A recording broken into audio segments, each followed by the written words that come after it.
Узнаю этот ветер, налетающий на траву, под него ложащуюся точно под татарву.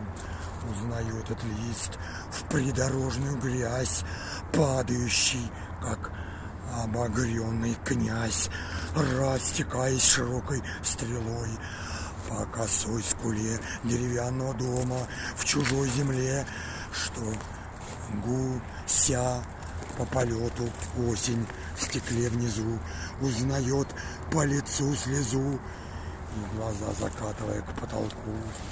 Я ни слова, номер забыл, говорю, полку, но Кай, сацкое имя, язык во рту, шевелит в ночи, как ярлык во рду.